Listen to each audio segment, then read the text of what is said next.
Okay, Jason and John, we're ready. I don't know if you guys want to start or if you'd like me to just jump in. Yeah, feel free to just jump in, Katie. I don't really have anything to say at this time. I'm not sure if Mr. Tenhera does, so I can turn it over to him at this point. Okay. No, all I'll say is I want to thank the Pacific County Health Department for organizing this meeting. You guys have done a phenomenal job this afternoon and assisting us deal with this event, I guess we'll call it that.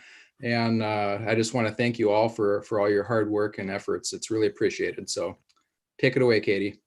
All right. Thank you, John and Jason.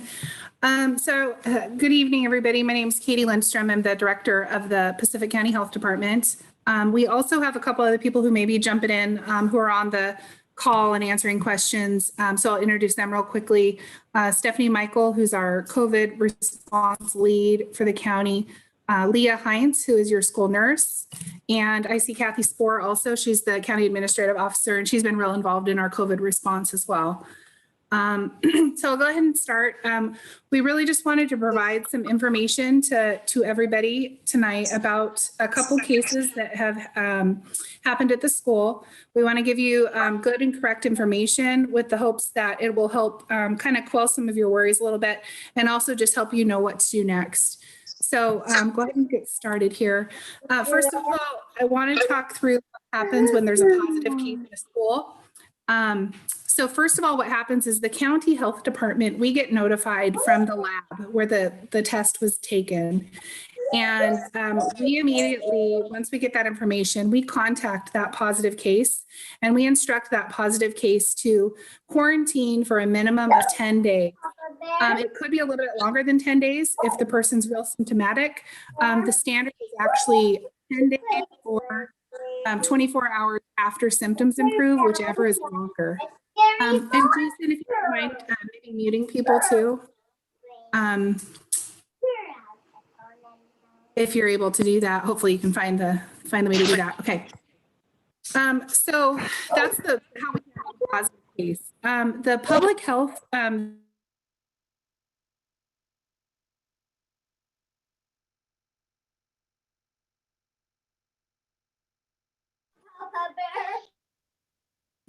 Okay, can you hear me? I think you just muted me. Okay, public health asked the school for a list of all potential contacts that the student or the staff person who was positive may have come in contact with during the infectious period. And the infectious period is going to be 2 days prior to when symptoms first started, or if the person was asymptomatic, it would be 2 days prior to when they had the positive test result. So once we have that list of potential contacts, we then contact those people and we do an interview with all of those people to determine if they are close contacts or not. And if they're determined to be close contacts, then those people are instructed to quarantine for 14 days. And the 14 days is regardless of if the person has symptoms or not, or if they test positive or not. That 14 days is a minimum requirement for anyone who is considered a close contact. And the reason for that is it can take up to 14 days to show symptoms from the last time that you were exposed to a person who was confirmed positive. Once we kind of have all of that information, do the interviews, we then work with the schools to make decisions about closing classrooms or potentially entire school buildings. So that's the general flow of what happens when we have a positive case in a school. And I'll give you more specifics about this process as well as what's happening in South Bend in the next couple slides. So, oops, let's see. There we go. So I had mentioned the term potential contact. So who all is included in that potential contact list? It's going to be anyone that the student rode the bus with, anyone who was in the classroom with the student, anyone lunchroom contacts, playground contacts, and then anybody else who interacted with that student or staff person for more than 15 minutes cumulative throughout the day and closer than 6 feet apart. It's really important to note, just because you're a potential contact does not mean that you're going to be a close contact. In fact, most potential contacts are not close contacts. So what makes up a close contact These are the guidelines here, and this is specific for when it's in a school setting. So a close contact is going to be anybody who was closer than 6 feet for more than 15 minutes on a day when the person was infectious. And that 15 minutes is cumulative throughout the day. So if you spent 5 minutes in the morning helping somebody and you were close up, closer than 6 feet together, and then another 10 minutes later in the day, you add that together to get to the 15 minutes. So those are close contacts. Also, due to the duration of time spent, classrooms, anyone who was in the classroom all day or the majority of the day with the positive case is going to be considered a close contact. And in this situation, it sounds like you guys have 3 90-minute periods a day. So we have determined that any student or staff member who was in contact with the student who was positive for at least 2 out of 3 of your periods, those students are going to be considered close contacts. If your student only had 1 class with the student who is positive, they are not considered a close contact. Again, unless they meet the conditions under bullet number 1, which is that closer than 6 feet for greater than 15-minute criteria. And then on a case-by-case basis, we determine if those potential contacts from the bus, lunchroom, or playground, if they may also be added to that list. I'll give you an example on the bus. The first thing we're going to find out is, number 1, does the student ride the bus or do they walk? If they walk, then there's no close contacts, obviously, because you're walking home. If you do ride the bus, we ask if the bus ride is longer than 15 minutes or shorter than 15 minutes. If it's shorter than 15 minutes, then there's not going to be any close contacts on the bus. If the bus ride is longer than 15 minutes, then we will consider close contacts any other students who were sitting in the rows immediately surrounding that student. So kind of having that proximity and the duration, the 15-minute or greater. So those would be considered close contacts. And I just going back to that second bullet point, the duration criteria where a student is sharing a classroom for the entire day or a good portion of the day, this is going to typically apply to elementary classrooms where students stay together all day. And middle and high school, it really depends on how the school is set up. If the students are cohorted and they kind of move around to different class periods together, which is what it sounds like happens at South Bend, then this duration criteria would also be met in that situation. So once we determine who those close contacts are, those people will get a call from public health and they will be told that they are a close contact. In addition to being told they're a close contact, they're going to be told to quarantine. They're going to be encouraged to get tested and certainly watch themselves for symptoms. And so it's really important that if you do get a call from public health, it's really important that you answer that call. It would be one of our public health nurses. So generally that's Lori Ashley or Leah for the county. Kathy is also making some calls. So hopefully these are some familiar names and faces for you guys, but it's really important that you answer that call so you can get that further instruction. If you don't get a call from public health, that means you are not a close contact. It's a really important point to remember. All right. So these are kind of the details of the situation currently at the school. What we have is 2 confirmed positive cases in the junior high.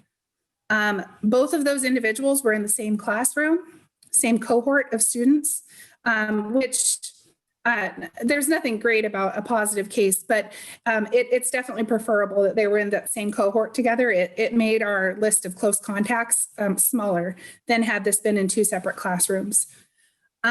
So both of those individuals are instructed to be in isolation for a minimum of 10 days or 24 hours after symptoms improve, whichever is longer.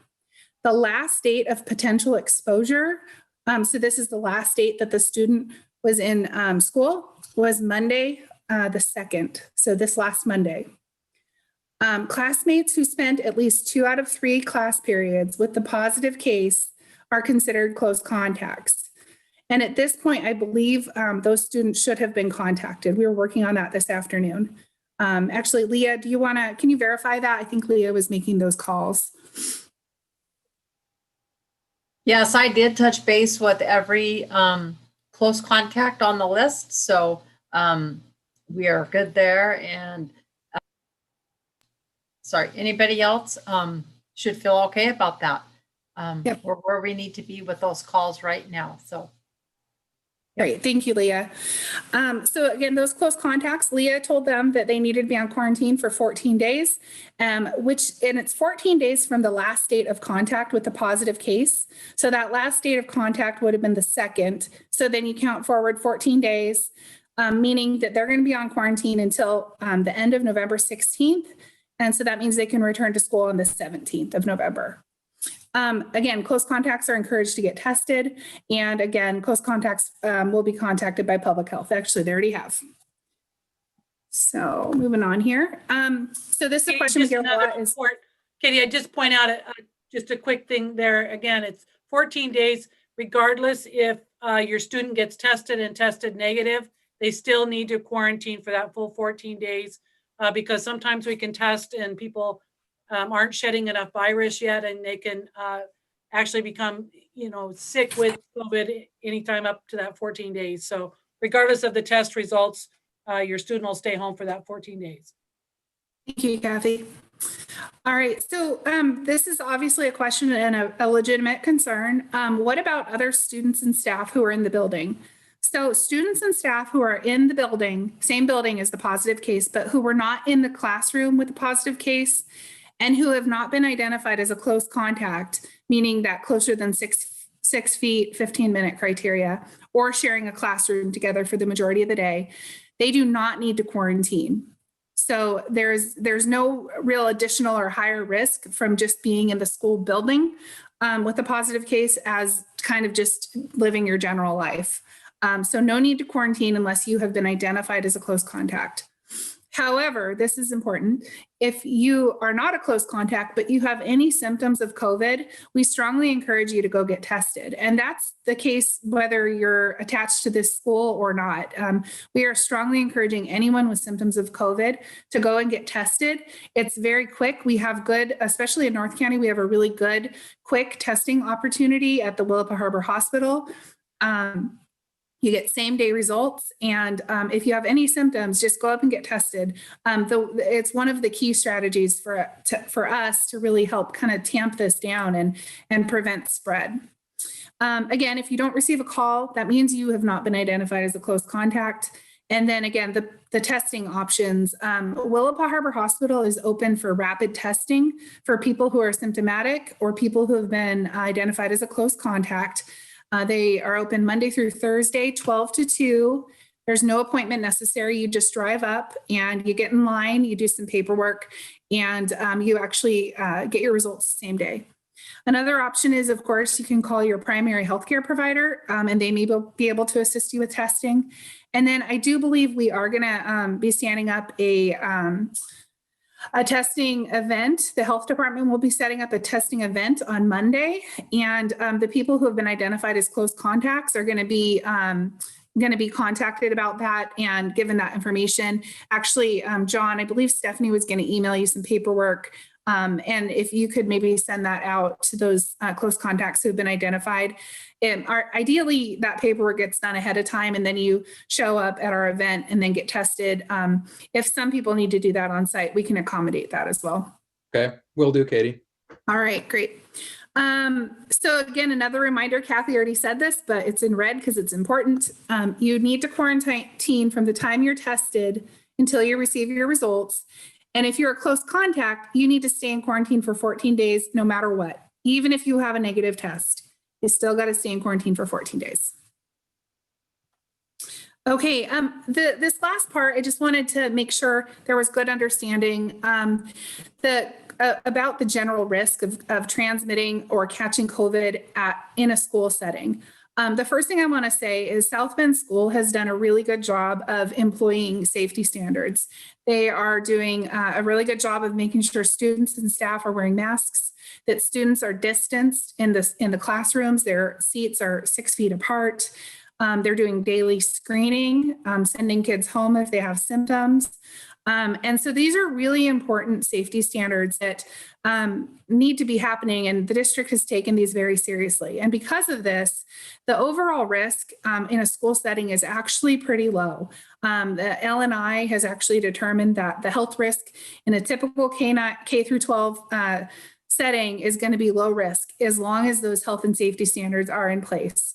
So again, I just kind of wanted to say that to, you know, if people are feeling worried, the school district has done a really good job of this. So this is just another slide just to kind of show how your risk is increases or decreases based on employing safe health and safety standards.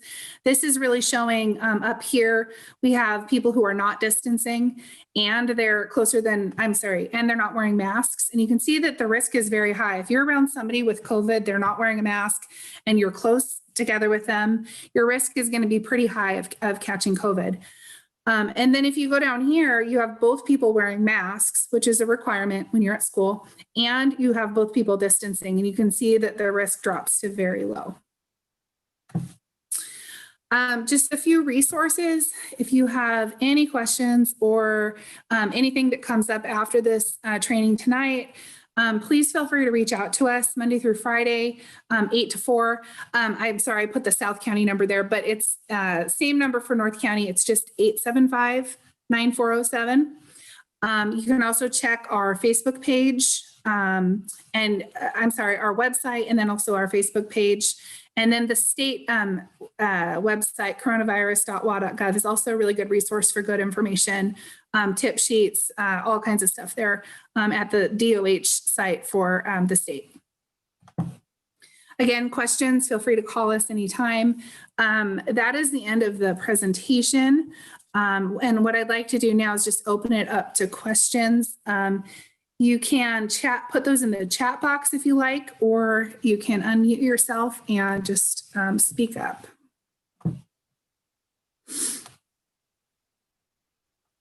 Actually, it looks like we have a few. Yeah. Okay, AJ, did you have a question? I do. My Okay, name's go ahead. Scott Carnes. Okay, My wife's a COVID nurse. She works at Grays Harbor Community Hospital, so she's been doing this for a long time. My question is, now that this has come to where we all have to be tested, how does it affect the family? And is the testing free? And does it also include the family that he's been in close contact with? And has anybody reached out to the Hispanic community? Because this is all in English, and I want to make sure that everybody's on the same page here, because I think there's a lot of miscommunication, a lot of not educating going on for the Hispanic community, because I know a lot of the cases come from there. okay, great questions. That was a lot of questions. I'm gonna try my best here to answer them. If I forget, you might have to ask it again. So first of all, testing. Testing should be covered by your insurance provider. There was actually some legislation passed to require that insurance companies cover that. If you do not have insurance, there's a HRSA program that should cover the cost of testing for anyone who's uninsured.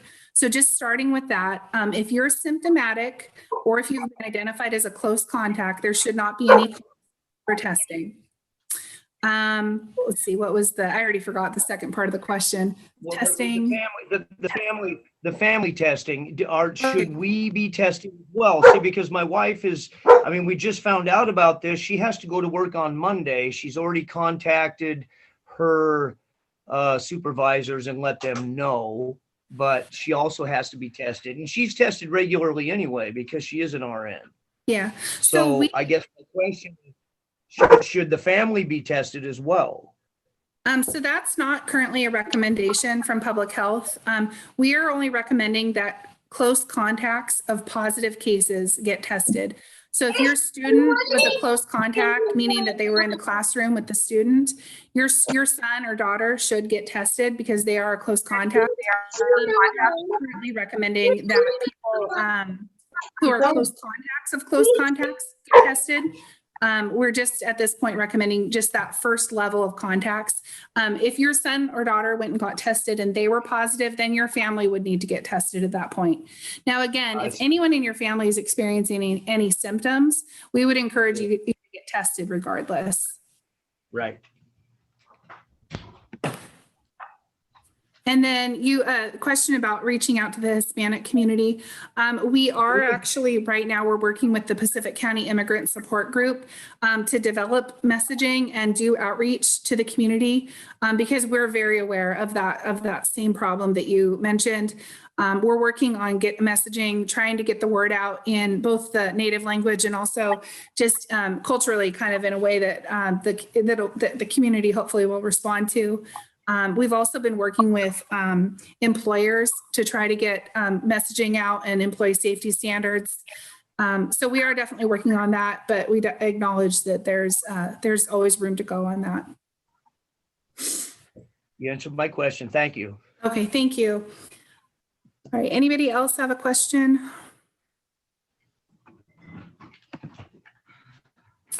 Okay, I do see a question in the chat box here.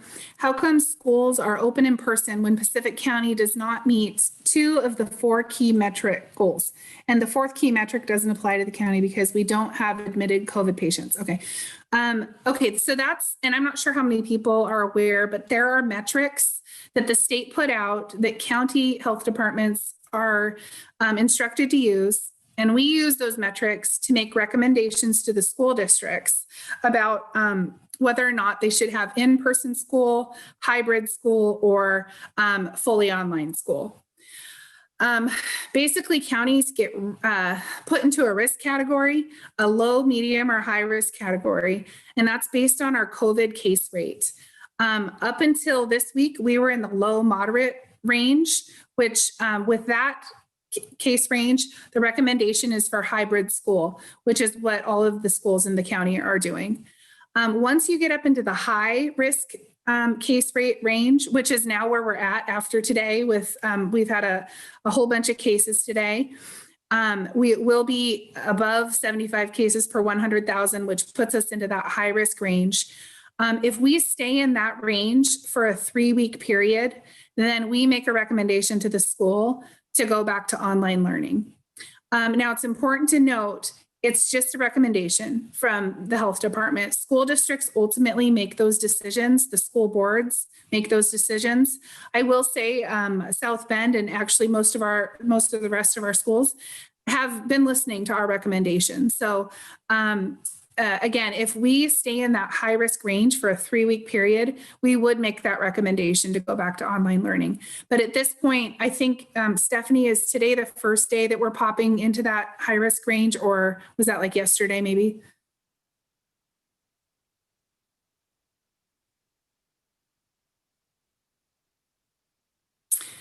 And while she's looking for that, I'll just mention the reason we don't make a recommendation every time we go up into a risk category or down is our data fluctuates quite a bit. And if we made recommendations every time we blipped up for a day or down for a day, we would be having you guys start and stop school just constantly. And so that's why the decision was made to look at that 3-week sustained period of having the data in a different category. Yep. And we Stephanie? got the results in from the testing earlier this week. So that's when we started going from moderate back into high risk on November the 2nd. Okay. So I see, let me see if I can get all these questions here. It looks like someone put a note in that the testing at the hospital is $52 if cash pay, but again, should be covered by your insurance or be able to be billed to that HRSA program if you're symptomatic or you've been identified as a close contact. Somebody asked for who the positive test was. We can't disclose that information, just that it was a person who was at the junior high. I'm sorry about that, but we're bound by confidentiality on that sort of thing. How come schools, okay, we got that one. Okay, so if someone positive doesn't respect staying home on quarantine, what can happen?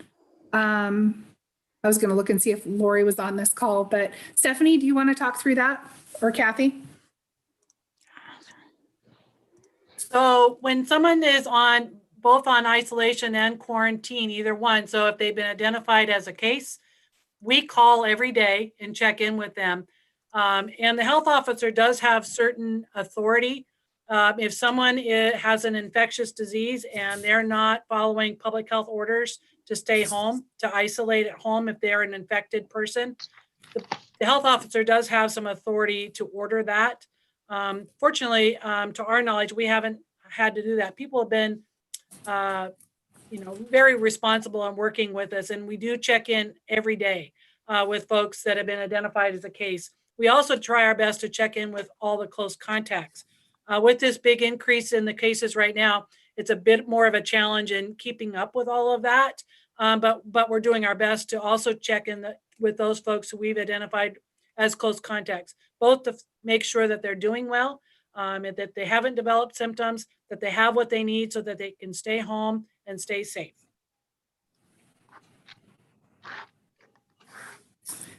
Okay. Let's Stephanie's see. putting a couple things there in the chat. I don't know if you want to share those, Stephanie, to show folks. So just the reference that Katie's been talking about, our decision framework that's put out by Department of Health and OSPI, if you want to read through it and see what those granularity details are, that's been posted. Also referencing our own website where we show this data, usually updated at least weekly. I did see real quick, someone was saying we were at 110 on October 29th. We were at 37 cases. So I'm not sure where you're getting your data, but either at the state or at our local level. And if you could let me know, I can figure out where it's not jiving, but both on our state dashboard display and on our school dashboard display, it's at 37 case rate for that date. We have been, like, again, we were in high from October 7th through October 21st, and then we transitioned into moderate down into low from the 21st on until November 2nd. That's when we started checking back up again.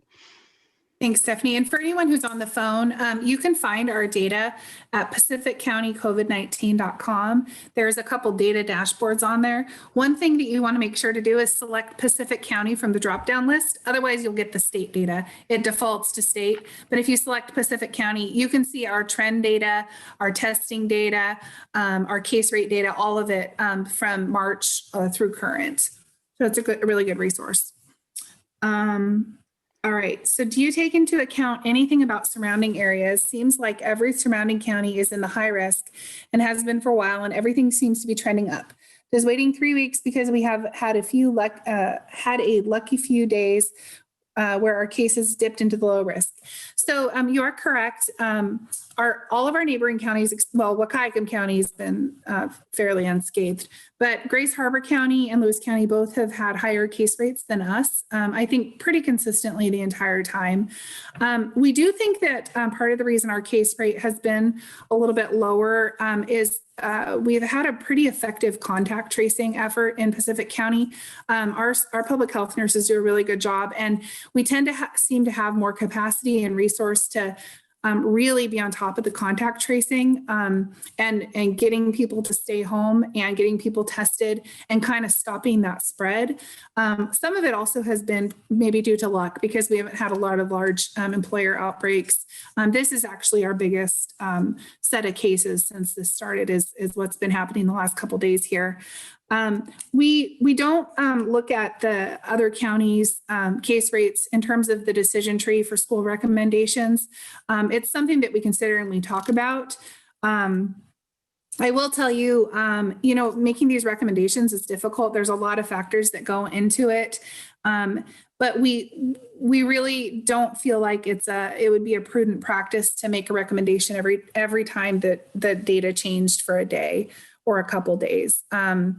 It would be very disruptive to the schools. I will say that if we do find that there is community spread that happened at the school, which is not the case currently with what we know on these cases, but if we do find that there was community spread, we would shut a school down. We would shut an individual school down for a couple weeks. So that's another thing is if we do find that this is really spreading in the school, that's another option. Again, it's not what we found with this case. Granted, we're still doing our investigation. Things could change. But at this point, we did not find any evidence that COVID actually spread at the school, or we haven't yet. So next question here. So it was only in the junior high. My son's in the elementary, just want to make sure, correct. It was in the junior high. And Stephanie posted the framework, a couple links. Jason answered that question. Okay, great. Why is 90 minutes in the same classroom not considered a close contact? It's only not considered a close contact if, so you're not considered a close contact if it's only been one period that you were together with that student, as long as you were socially distancing and mask wearing. Those safety precautions are very effective. And if that's happening and you're spending just one period together, it's just not considered a high enough risk exposure to be considered a close contact. Technically, even the students who are sharing a classroom with the positive case all day, those technically aren't probably hanging out closer than 6 feet together, and they're definitely not doing it without wearing masks. So really, even in that situation, just because we're being extra cautious, that's why those students are considered close contacts. So it's really, you got to have the proximity or the duration. And our health officer feels like spending the majority of a day together meets that duration standard, but just spending one period together doesn't.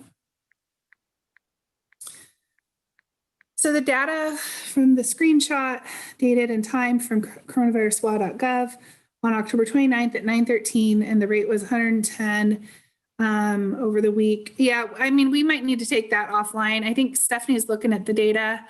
If you go to our PacificCountyCovid19.com webpage, you should be able to hover over any date. Make sure that you're selecting Pacific County. Oh, there you go, Stephanie. So she's going to share this. So make sure to select, is this our data, our county? There you go. Sorry, it's taking a minute. Thank you, guys. I'm Katie Ziegler. I'm a pediatrician in Grays Harbor. It's coming under Adam as saying this stuff. I apologize. It's Katie. I'm the one saying it. And I'm not trying to be antagonistic. I just want to make sure, because I was actually saying to Adam at that time, that's why I have a screenshot of Grays Harbor and Pacific County on the same day from the state website. Because I was a little, I am anxious in this county because our rate right now is like 159 or something but so it's not cases, it's per 100,000 people.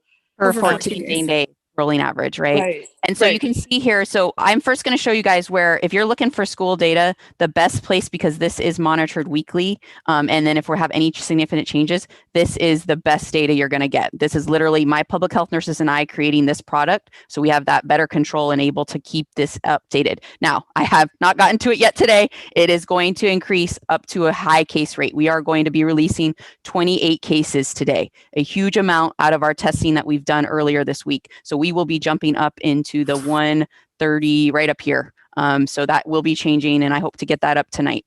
But that's the best place to go. Again, when you just go back to our homepage, school information, I would say go there first. That's the best one. If you're looking overall, kind of what the state is tracking, sorry, it takes a moment for it to load. One sec, go back here again. You're going to the right spot. It's just, they also put in what's called kind of delayed reporting. We've been, it's the in between, right? Do we wait the full kind of almost 2 weeks of case data and updating, or have we been pretty close to what we're showing and we're getting that turn on our cases pretty quickly? So it just kind of depends. But if you click on disease activity up here and make sure, again, you're on Pacific, we've been working back and forth to try to get this to just be specific, but you know how sometimes systems are not working the best for us. But yeah, so you'll see here, they only really report to what is now October the 26th. So that's where they're saying their data is good towards. This dashed or missing line is where they're saying we're still waiting for information to populate type of thing. In large counties where that data is a huge push every day, you're talking hundreds and thousands of cases.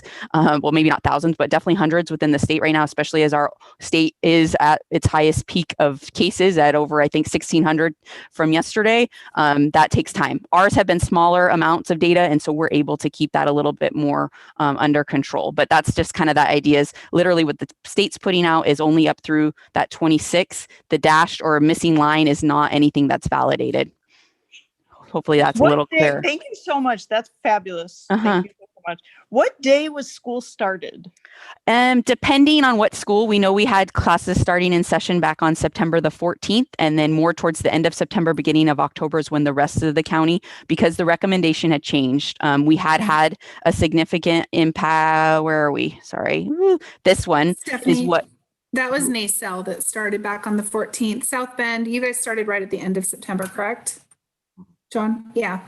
Yeah, They elementary started waited until September our 28th. recommendation changed. Yeah. yeah. And so Did- we did hadn't, it- oops, sorry. Oh, go ahead. No, I go was just ahead. saying this peak that we had following 4th of July didn't allow us to put in a recommendation for in-person schooling. And so that's what really delayed that. As soon as we had a significant amount of time, actually, let me go back to the better chart because it shows it better.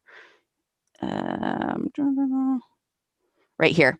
So as soon as we had a good amount of time, you can see where we were maintaining, we did blip up a little bit, but again, the consideration and talking with Dr. Krager and where we were okay with continuing with that recommendation for schools to start again.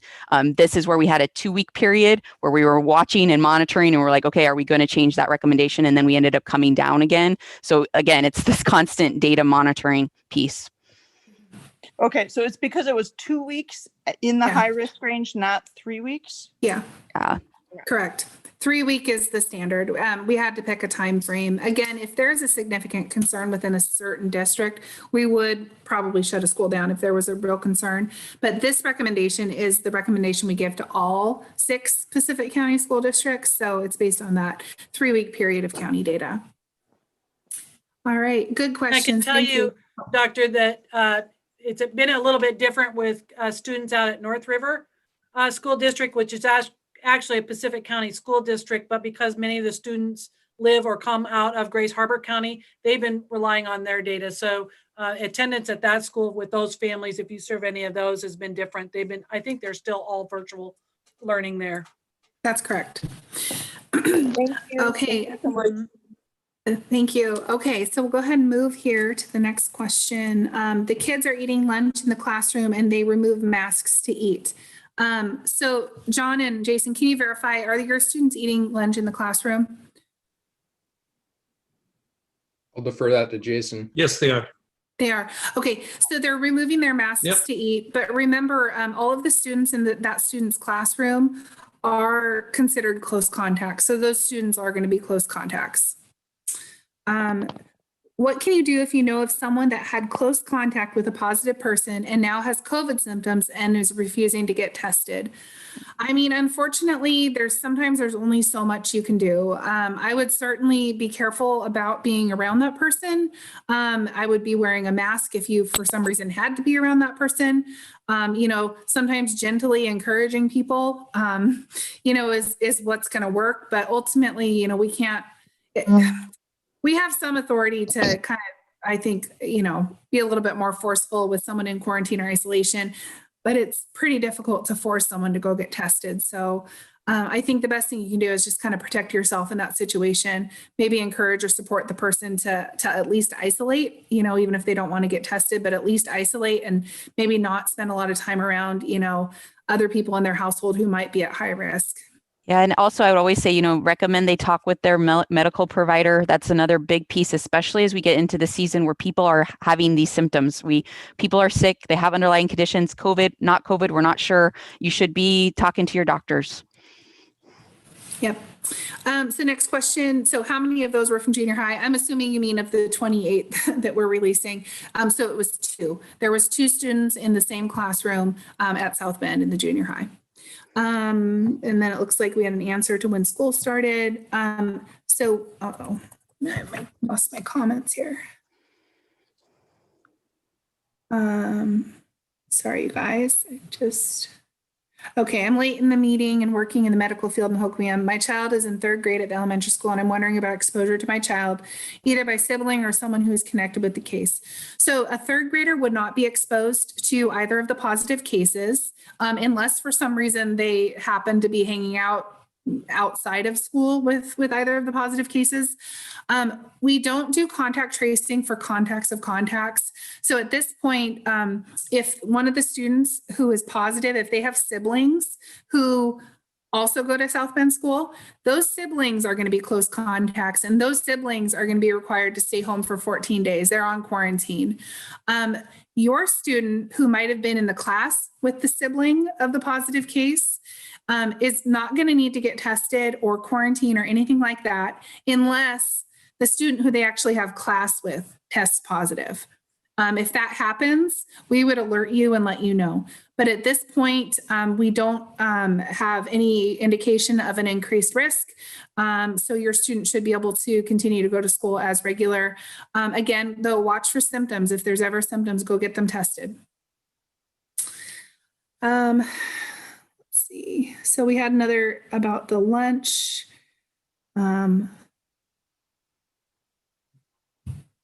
So we have observed the high school students are still allowed to leave school during lunch and walk around off campus unmonitored. Should this be a concern? I mean, I think the school has standards for, what they do with lunch. I will tell you there's a lot lower risk in general with COVID transmission when you're outdoors. So being outdoors is typically better than being indoors for lunch. I mean, we would need more details. We would hope that those students would continue to be wearing masks and continue to social distance, whether they're on campus or off campus for lunch. Is there a certain number that if we hit it, say 200 cases per 100,000, you would recommend shutting down schools without a 3-week span of high risk? I mean, I wouldn't take that off the table as a possibility. It's something we would need to discuss with Dr. Kreger, who's our health officer. I don't know, Stephanie or Kathy or Leah, you guys have any thoughts on that? And again, I think it would kind of be a school specific thing. Again, if we see a number of cases popping up in a particular district, I mean, we might not even have to get anywhere near the 200. If we see evidence is spread among different grades and, those kind of things, we might, we'd be working with the district to make that decision. But again, our data can change very quickly. We'll be in this high rate because we had a number of cases related to an outbreak that we've got going right now. After 10 days, 2 weeks, all of those cases will all fall off at the same time. So we go from being in the high rate all the way down to the low rate, overnight, when you look at the data, just because of the timing of when the results came in. So it's the numbers kind of guide what we do, but it's, one piece of be a what we do. while. So Yeah, there's a lot of factors that go into this. It's kind of very objective in terms of data, but there's some subjective stuff we look at as well. So where do the junior high and high school kids eat their lunches? I believe Mr. Nelson answered that the junior high kids eat their lunches in the classroom. Is that correct, Jason? Yep. And then high school, it sounds like you have an open campus so students can walk to the store. Okay. Yeah, So the high school kids also they would eat in the classroom as well, but they have the option of leaving campus for lunch. And yeah, they're definitely encouraged to follow all the protocols. And we've communicated with the 2 local businesses that they usually go to, and for what it's worth, to try to get them to have the students enforce those in the stores as well. right. Okay, so my student is in the classroom with the student with COVID. He is isolating, but we also have 4 siblings and they are all in close contact. Do I keep them home also? Technically, you don't have to unless your student tests positive. If you notice any symptoms though with your students, the siblings, obviously keep them home, go get tested. If your student who isn't, I'm sorry, if your son who is in the class with the positive case tests positive, then your whole family would become close contacts and need to quarantine. And it's a good idea to go ahead and try to isolate as much as possible, the student who is a confirmed close contact. That's always going to be a good idea. We know that's not always possible. We do have case management support and even potentially housing support for any families that are in a situation where, for example, you have somebody in your family who's positive or who's been a identified close contact, and you don't want that person to potentially expose, say, like a grandmother or someone else living in the house who might be high risk. We do have case management support that we can help with, again, housing, grocery shopping, things like that, to help support people either staying home or to help support people to be able to isolate. So please reach out to us at the health department if that's something you need. So in the room. So if the positive case ate lunch in the classroom, shouldn't all the kids in the lunchroom be close contacts regardless of if it was 2 of 3 periods? So they ate their lunch in the classroom, it sounds like, just with the other classmates. So that wouldn't have exposed anybody else in other classes. So it's just that class of kids that were cohorted together who are going to be close So does contacts. that whole that whole class has been named a close contact, even though it's junior high? Yes. Thank you. So are those students being forced to get tested before coming back to school? They don't have to get tested to come back to school, but they have to stay out for 14 days. So we encourage them to get tested because if they are positive, we want to know that. So then we can contact trace for that student and support their family and their close contacts. So we encourage it. It's not mandatory, but whether you get tested or not, you're out for 14 days. So that's the minimum. You have to be out 14 days if you're a close contact. And generally, out of these types of incidences, we work to set up a specific testing event for this so that we can get it as timely as we can, and we know what group we're kind of dealing with and that stuff like that. So, which is the case in this as well. So every person that's been identified will also be told when there's a testing event available to them, in addition to what's available in the county to begin with. Exactly. And again, we'll get that paperwork to Dr. Tinhara to email out to those families. Okay, but not all kids have 3 classes together. Okay, so that's a good question. So in this scenario, in an elementary class, it's pretty easy because kids stay together all day. So in an elementary scenario, if someone's positive, their entire class is going to be quarantined. In junior high and high school, it's a little different because while most of the kids sort of cohort and move from class to class together, there is a little bit of variation where you may only have 1 class with somebody, or you may have 2 classes, or you may have 3 classes. So in this case, any student who had at least 2 classes with the positive case, those are the kids who are going to be quarantined. If you only had 1 class with the positive case, you're not considered a close contact in this scenario. All right. I don't see any other questions. Did anybody else want to just ask a question? Monday and Tuesday, A group, right? I believe so. It was the A group, correct, Jason? Yeah, he's nodding. So that's correct. It was the A group. So Okay. A group. Yeah, Monday and Tuesday, A group. Monday, Tuesday, A group. Okay, any other Correct. questions? One right. other question. Okay, Sorry. go ahead. One other question. Because so much can happen in 3 weeks, are there any other thresholds that would terminate temporarily in-person school? For the whole county or just for South Bend? Or just for South Bend? So for South Bend, and this is something that could happen. So we're getting a lot of the close contacts are going to be tested. If we determine if any of those close contacts test positive and we determine that they caught it at school, that could be a scenario where the whole school may need to shut down. That's the point where we see that the spread happened at school. So that's what we're looking for. Currently, with the 2 cases that we have identified that those students got or likely got COVID from other sources, not the school. But if we get information or have reason to believe that spread happened at the school, that would be the point that we would look at a closure for the school building. And with the students broken up into the cohort groups, the A/B class schedule, if that was the case, would both groups no longer be in school, or would just the group where the outbreak took place be in school?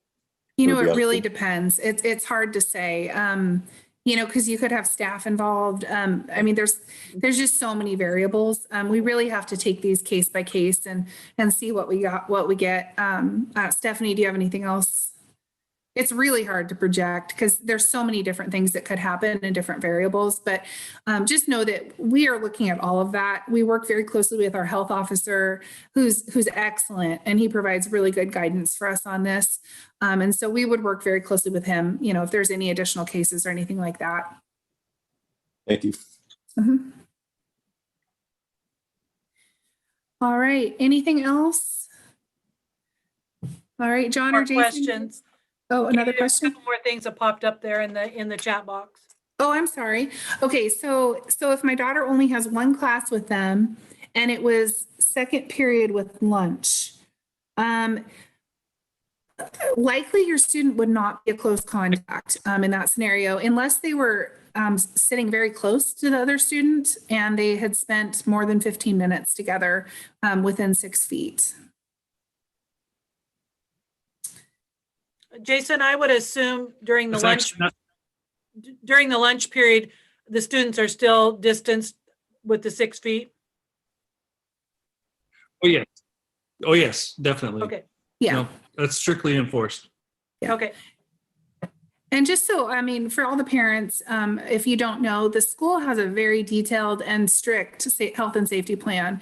And it goes over all of these things, mask wearing, distancing in all the different settings, hand washing, increased cleaning, screening, ventilation. It's a very detailed and thorough plan that all of the staff have been trained in. And we have every reason to believe has been implemented well in South Bend. Okay, so is having only 1 or 2 symptoms a concern and enough reason to get tested? Yes, get tested. If you have any symptoms, get tested. Even if it's just a headache, you'd be surprised how many people start out with just a headache or just a little bit of a scratchy throat. And then it turns into COVID. So we really, really encourage you to get tested if you have symptoms. There is a kid in elementary that has COVID. Okay, so that, I'm not sure what that comment is. Any other questions? Anything else? All right, John or Jason, anything? Last words? No, I just As want to far thank as- you, Katie, for taking the time. I was really just going to try appreciate to it. address that one about the, a kid in the elementary that has COVID. There are other children in our community that have COVID, but we've interviewed those families and talked with those families directly about when the last time they were in school. And oftentimes what we're finding with cases is kids have been out of school, particularly now when we kind of have this A-day, B-day thing going as well. So the time that they would have been infectious, they haven't been at school. Their parents have kept them home for a number of different reasons. So there may be a student or a student that you're aware of, a younger student, but we have contacted all of those. And like I said, we've been really busy all day with all of that and done a real thorough investigation to be sure that there's no other classrooms that we have to be concerned about at this point. Thanks, Kathy. Mhm. All right, John. Yeah, thank you, Katie, and everyone for taking time to answer all these questions. Really appreciate it. And that's all I have to say. Thank you. All right, great. We'll send you the YouTube link in case you want to share that with anyone who missed. And thank you guys again for taking the Wait, time to oh, do this. I have tonight. one thing. Oh, okay. Is that Rachel? Or who's? It's Rachel. Okay. Why am I just finding out through this Zoom meeting there's a kid that was at the elementary with COVID? I have a immune compromised child. And So she's been going. the student wasn't at the elementary. They were not at the elementary. They were home during their infectious period. So there was no exposure at the elementary. If there was, you would have heard from us. Okay. And then if there's a shutdown, would that be just the junior high school, or would it be also the elementary? It really depends. It depends on, who else might test positive or anything like that. If it's widespread, it would likely be the entire school district. If it's really just limited to the junior high, it might just be the junior high, but it's hard to say, every situation's a little bit different. And it's evolving. That's the thing, right? We can say at this point in time at 6:54 on Friday night, this is where we are. And that can change very quickly when we get a fax in, in 2 hours that comes across. So it's an evolving situation.